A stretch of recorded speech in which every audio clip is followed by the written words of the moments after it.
Delhi car ಸ್ಫೋಟ pre planned ಉಗ್ರರ ಕೃತ್ಯನ. Car ಸ್ಫೋಟದ ಹಿಂದೆ ಆತ್ಮಾಹುತಿ ಬಾಂಬ್ ದಾಳಿಯ ಶಂಕೆ ಇದೆ. ಉಗ್ರ ಕೃತ್ಯ ಶಂಕೆಯ ಬೆನ್ನಲ್ಲೇ ತನಿಖೆ ಚುರುಕುಗೊಂಡಿದೆ. ಕೆಂಪುಕೋಟೆ ಸಿಗ್ನಲ್ಗೆ ಬಂದು ಕಾರನ್ನ ನಿಲ್ಲಿಸ್ತಾನೆ ಡ್ರೈವರ್. ಸ್ಫೋಟಗೊಂಡಂತಹ ಕಾರಿನಲ್ಲಿ ಬಂದ ಉಗ್ರನ ಫೋಟೋ ಲಭ್ಯ ಇದೆ.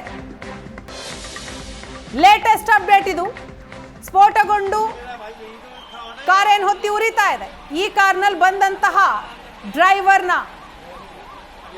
ಫೋಟೋ ಲಭ್ಯ ಆಗಿದೆ. ದೃಶ್ಯದಲ್ಲಿ ನೋಡ್ತಾ ಇದ್ದೀನಿ. ಉಗ್ರನ ಫೋಟೋ ಇದು. Haryana ರಿಜಿಸ್ಟ್ರೇಷನ್ನ I-20 car. ಪ್ರತ್ಯಕ್ಷದರ್ಶಿ ಹೇಳೋ ಪ್ರಕಾರ HR 7674 ನಂಬರ್ನ ಕಾರ್ ಇದು. ಈ ಕಾರ್ನಲ್ಲಿ ಬಂದಂತಹ ಉಗ್ರನ ಒಂದು ಫೋಟೋ ಸಿಕ್ಕಿದೆ.